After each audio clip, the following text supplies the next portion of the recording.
صلی اللہ علی النبی الامی وعلی آلہ وصحبہ وسلم۔ باب التیمم کی دوسری حدیث زیر درس ہے۔ اس کی عبارت کل میں پڑھ چکا تھا، ترجمہ باقی رہ گیا ہے اور تشریح باقی رہ گئی ہے۔ ترجمہ دیکھیے، دوسری حدیث باب التیمم کی دوسری حدیث کا ترجمہ۔ ہمیں خبر دی امام مالک نے، انہوں نے کہا ہمیں خبر دی عبد الرحمن بن قاسم نے، وہ روایت کرتے ہیں اپنے والد سے، وہ حضرت عائشہ رضی اللہ عنہا سے۔ عبد الرحمن بن قاسم اپنے والد سے روایت کرتے ہیں، یعنی قاسم سے روایت کرتے ہیں۔ قاسم حضرت ابو بکر صدیق رضی اللہ عنہ کے پوتے ہیں، اور عبد الرحمن بن قاسم یہ حضرت ابو بکر صدیق رضی اللہ عنہ کے پڑپوتے ہیں۔ عبد الرحمن بن قاسم اپنے والد سے روایت کرتے ہیں، یعنی قاسم بن محمد بن ابی بکر صدیق رضی اللہ عنہ سے روایت کرتے ہیں۔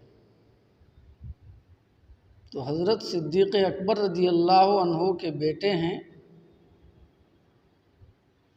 محمد، ان کے بیٹے ہیں قاسم، اور ان کے بیٹے ہیں عبد الرحمن۔ تو عبد الرحمن بن قاسم یہ حضرت ابو بکر صدیق کے پڑپوتے ہیں۔ بہرحال حضرت عبد الرحمن بن قاسم اپنے والد سے روایت کرتے ہیں، اور وہ حضرت عائشہ رضی اللہ عنہا سے روایت کرتے ہیں کہ بے شک حضرت عائشہ نے فرمایا کہ ہم لوگ رسول اللہ صلی اللہ علیہ وسلم کے ساتھ ایک سفر پر نکلے، یہاں تک کہ جب ہم لوگ مقام بیضاء میں یا ذات الجیش میں تھے۔ بیضاء اور ذات الجیش یہ مکہ اور مدینہ کے درمیان دو جگہوں کے نام ہیں۔ تو حضرت عائشہ کہتی ہیں کہ جب ہم لوگ مقام بیضاء یا ذات الجیش میں تھے تو میرا ہار گر گیا، میرا ہار ٹوٹ کر گر گیا۔ تو رسول اللہ صلی اللہ علیہ وسلم اس کو تلاش کرنے کے لیے ٹھہر گئے، اور لوگ بھی ٹھہر گئے، اور وہ پانی کے آس پاس نہیں تھے، اور نہ لوگوں کے ساتھ پانی تھا، نہ وہ پانی کے آس پاس تھے اور نہ ان کے ساتھ پانی تھا۔ ظاہر یہ ہے کہ لیسا معہم ماء کا معنی ہے لوگوں کے ساتھ وضو کرنے اور غسل کرنے کے لیے پانی نہیں تھا۔ یہ معنی نہیں ہے کہ مطلقاً پانی نہیں تھا، یہاں تک کہ پینے کے لیے بھی پانی نہیں تھا۔ ظاہر یہ ہے کہ لیسا معہم ماء سے مراد پینے کے علاوہ دوسری ضرورتوں کے لیے پانی کا نہ ہونا۔ بہرحال کہہ رہے ہیں فَأَتَى النَّاسُ إِلَىٰ أَبِي بَكْرٍ، تو لوگ حضرت ابو بکر کے پاس آئے، اور لوگوں نے کہا کیا آپ نہیں دیکھ رہے ہیں کہ عائشہ نے کیا بنا رکھا ہے؟ اس نے رسول اللہ صلی اللہ علیہ وسلم کو ٹھہرا لیا ہے اور لوگوں کو بھی، حالانکہ لوگ نہ پانی کے آس پاس ہیں اور نہ لوگوں کے ساتھ پانی موجود ہے۔ حضرت عائشہ کہتی ہیں کہ پس ابو بکر رضی اللہ عنہ آئے اس حال میں کہ رسول اللہ صلی اللہ علیہ وسلم اپنے سر مبارک کو میری رانوں پر رکھے ہوئے سو رہے تھے۔ فجاء ابو بکر ورسول اللہ صلی اللہ علیہ وسلم واضع رأسہ علی فخذی قد نام۔ پس ابو بکر آئے اس حال میں کہ رسول اللہ صلی اللہ علیہ وسلم اپنے سر اقدس کو میری رانوں پر رکھ کر سو رہے تھے۔ تو انہوں نے کہا، یعنی حضرت ابو بکر نے، کہ تم نے رسول اللہ صلی اللہ علیہ وسلم کو روک لیا ہے اور لوگوں کو بھی، اور حال یہ ہے کہ نہ لوگ پانی کے پاس ہیں اور نہ لوگوں کے پاس پانی ہے۔ حضرت عائشہ کہتی ہیں کہ یہ کہہ کر عاتبنی، حضرت ابو بکر نے مجھ پر عتاب فرمایا۔ وقال ما شاء اللہ ان یقول، اور اللہ کی مشیت میں جو کچھ ان سے کہلوانا تھا انہوں نے کہا، اور وہ میری کوکھ میں اپنا ہاتھ مارنے لگے تو مجھے حرکت سے کوئی چیز نہیں روک رہی تھی مگر رسول اللہ صلی اللہ علیہ وسلم کا سر اقدس، جو رسول اللہ صلی اللہ علیہ وسلم میری رانوں پر رکھے ہوئے تھے، جسے رسول اللہ صلی اللہ علیہ وسلم میری رانوں پر رکھے ہوئے تھے۔ یعنی حضرت عائشہ فرما رہی ہیں کہ انہوں نے یہ کہہ کر مجھ پر عتاب کیا، مجھے ڈانٹا اور مجھ پر زجر و توبیخ کی، اور اسی پر اکتفا نہیں کیا بلکہ میری کمر میں، میری کوکھ میں وہ اپنا ہاتھ بھی مارنے لگے،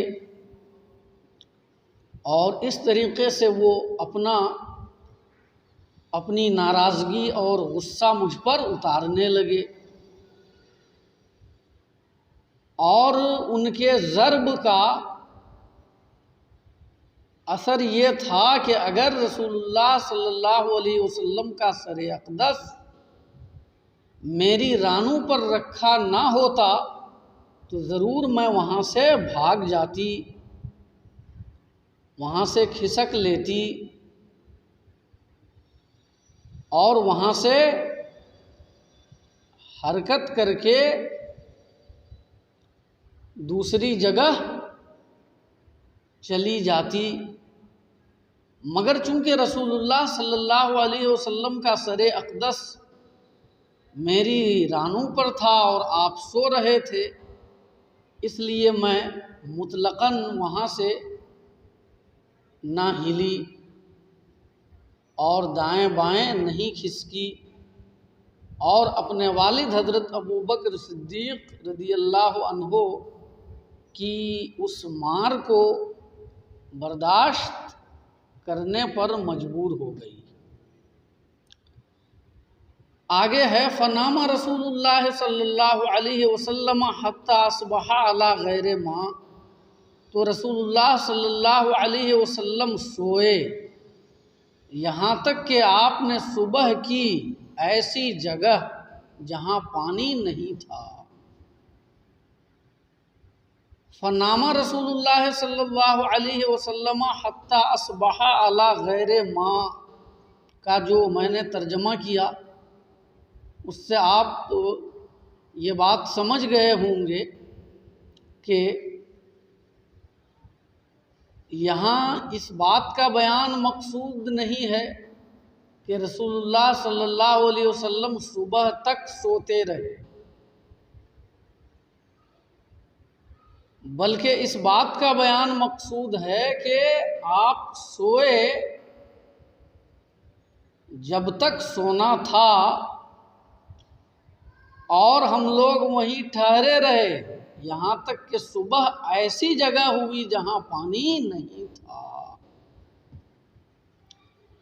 اور اگر چاہیں تو آپ یہ ترجمہ بھی کر سکتے ہیں، فنام رسول اللہ صلی اللہ علیہ وسلم حتی اصبح علی غیر ماء، تو رسول اللہ صلی اللہ علیہ وسلم صبح تک ایسی جگہ سوتے رہے جہاں پانی نہیں تھا۔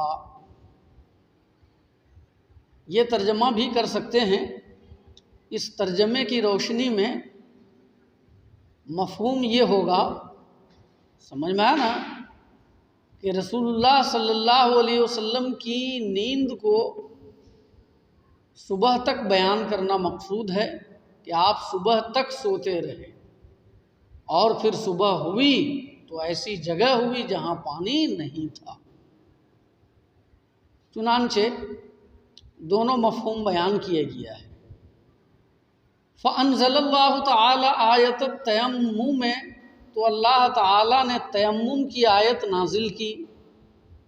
فَتَيَمَّمُوا، تو لوگوں نے تیمم کیا۔ دوسرا ترجمہ اس جملے کا آپ اس طرح بھی کر سکتے ہیں، فَأَنزَلَ اللَّهُ تَعَالَى آیَةَ التَّيَمُّمِ فَتَيَمَّمُوا، تو اللہ تعالیٰ نے تیمم کی آیت فتیمموا نازل فرمائی، یعنی جب صبح ہوئی ایسی جگہ جہاں پانی نہیں تھا تو لوگ وضو کرنے کے لیے پانی تلاش کرنے لگے،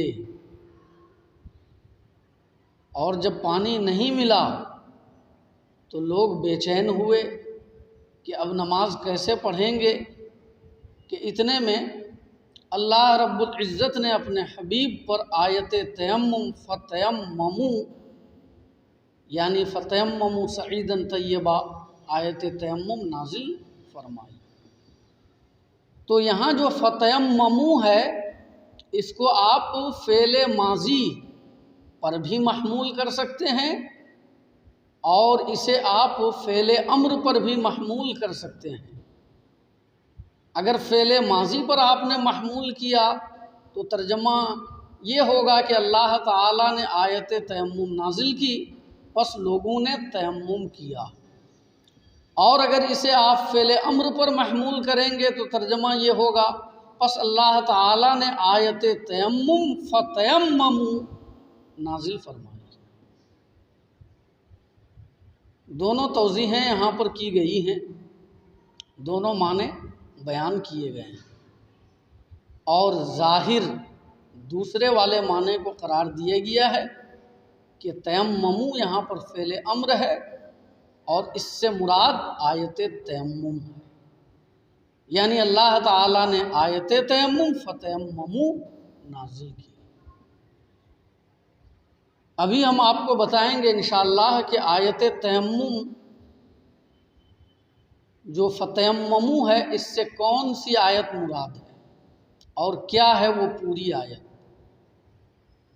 پہلے آپ آگے ترجمہ دیکھیے۔ فقال اسید بن حضیر، تو اسید بن حضیر نے کہا، ما ہی بأول برکتکم یا آل ابی بکر، اے آل ابو بکر یہ تمہاری پہلی برکت نہیں ہے۔ یعنی حضرت عائشہ فرماتی ہیں کہ جب اللہ تعالیٰ نے آیت تیمم اس موقع پر نازل کی تو صحابی رسول حضرت اسید بن حضیر نے کہا کہ اے آل ابو بکر یہ تمہاری پہلی برکت نہیں ہے، معنی یہ ہے کہ یہ پہلا موقع نہیں ہے جب تمہاری ذات خیر و برکت کے صدور کا سبب بنی ہے، بلکہ اے آل ابو بکر تمہاری ذات سے اس سے پہلے بھی اہل اسلام پر بے شمار خیر و برکت نازل ہوئی ہے۔ قالت، حضرت عائشہ فرماتی ہیں، وَبَعَثْنَا الْبَعِيرَ الَّتِي كُنْتُ عَلَيْهِ فَوَجَدْنَا الْإِقْدَى تَحْتَهُ، اور ہم لوگوں نے اس اونٹ کو اٹھایا الَّتِي كُنْتُ عَلَيْهِ، جس پر میں سوار ہوئی تھی، فَوَجَدْنَا الْإِقْدَى تَحْتَهُ، تو ہم نے اس کے نیچے ہار کو پا لیا۔ الَّتِي كُنْتُ عَلَيْهِ اے الَّتِي كُنْتُ عَلَيْهِ حالۃ السیر، بعثنا البعیر الَّتِی كُنْتُ عَلَيْهِ اے بعثنا البعیر الَّتِی كُنْتُ عَلَيْهِ حالۃ السیر۔ اردو ترجمہ یہ ہوا، اور ہم نے اس اونٹ کو اٹھایا جس پر میں سوار ہوئی تھی، یعنی جس پر میں نے سواری کی تھی، جس پر میں سوار ہو کر آئی تھی۔ فوجدنا الإقدى تحتہ، تو جب ہم نے اس اونٹ کو اٹھایا تو ہم نے اس کے نیچے ہار کو پا لیا۔